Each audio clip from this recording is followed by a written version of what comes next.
Most people don't recognize manipulation when it's wrapped in love, because love is supposed to feel confusing sometimes, right? That's what you told yourself when you brought up something that hurt and somehow ended up apologizing, when you asked for the bare minimum and got a speech about how much they already do, when you finally said how you felt and watched them flip it so fast you forgot what you came to say. You walked away dizzy, replaying it, wondering if maybe you were the problem. Maybe you were too sensitive, too needy, too emotional. Maybe you were asking for too much by asking for anything at all. Let me stop you right there.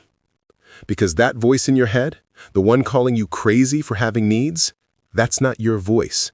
That's their voice, living in you, rent-free, still doing damage even when they're not in the room. Here's how it starts.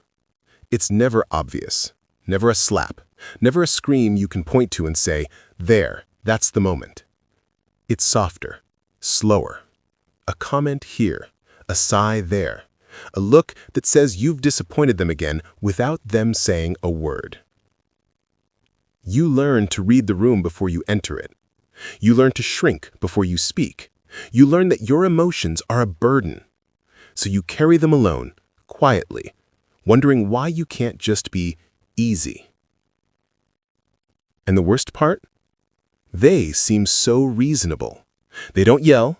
They explain, calmly, patiently, like they're the adult and you're the child who doesn't understand how relationships work. I never said that. You're overreacting. Why do you always make everything a big deal?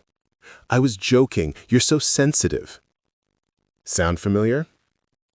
There's a word for this. Gaslighting. But the word doesn't capture how it feels. It feels like fog, like you can't trust your own memory, like you're drowning, but everyone around you says the water's fine, so maybe you just forgot how to swim. Psychologists talk about this. Harriet Breiker wrote about emotional manipulation, how it targets your sense of reality, not just your feelings, how the goal isn't to win an argument, it's to make you stop trusting yourself. Because once you stop trusting yourself, they don't have to control you anymore. You control yourself for them. You silence your own needs before they have to. You apologize before they even look disappointed. You become your own warden, and they just sit back and watch. Think about what you stopped saying. Not because you don't feel it, but because you know how it'll go. The exhaustion, the circular arguments, the way they twist your words until you're defending things you never said, the tears you swallow, because crying just gives them more ammunition. So you stay quiet. You pick your battles, except somehow every battle becomes too small to fight and too big to win. And slowly, quietly, you disappear. Not physically. You're still there, still functioning, still showing up. But the you that had opinions, the you that laughed without checking if it was okay, the you that trusted your own gut, that version of you has been buried under years of you're too much, and why can't you just let it go?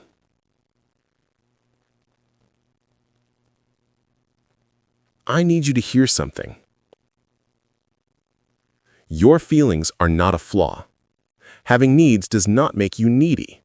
Wanting to be heard, respected, considered, that's not crazy. That's human. That's the bare minimum of what relationship is supposed to offer. And anyone who makes you feel insane for wanting that, they're not confused. They know exactly what they're doing.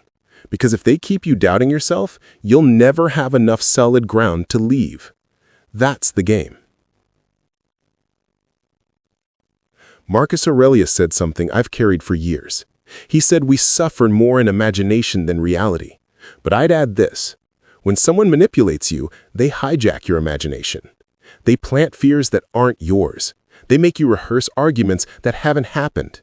They keep you spinning inside your own head, so you never stand still enough to see clearly. And seeing clearly is what they're afraid of.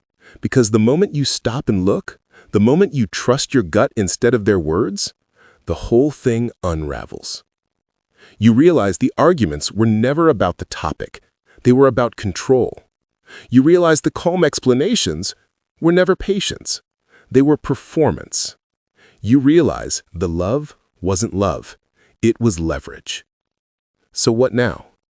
You don't need to blow up your life tonight. You don't need a dramatic exit or a perfect speech. But you do need to start listening to yourself again. When something feels wrong, it probably is. When you feel small after a conversation, that's data. When you find yourself apologizing for asking, pause, notice, ask yourself when that became normal. Because it wasn't always. There was a version of you before them. A version who trusted their instincts, who spoke without rehearsing, who felt without apologizing. That version isn't dead. They're just buried. And every time you trust your gut, even slightly, you dig them back up. I know this isn't easy. Because they probably weren't all bad. Because there were good moments. Enough to make you doubt the bad ones. And leaving feels like admitting you wasted years. And staying feels like drowning in slow motion.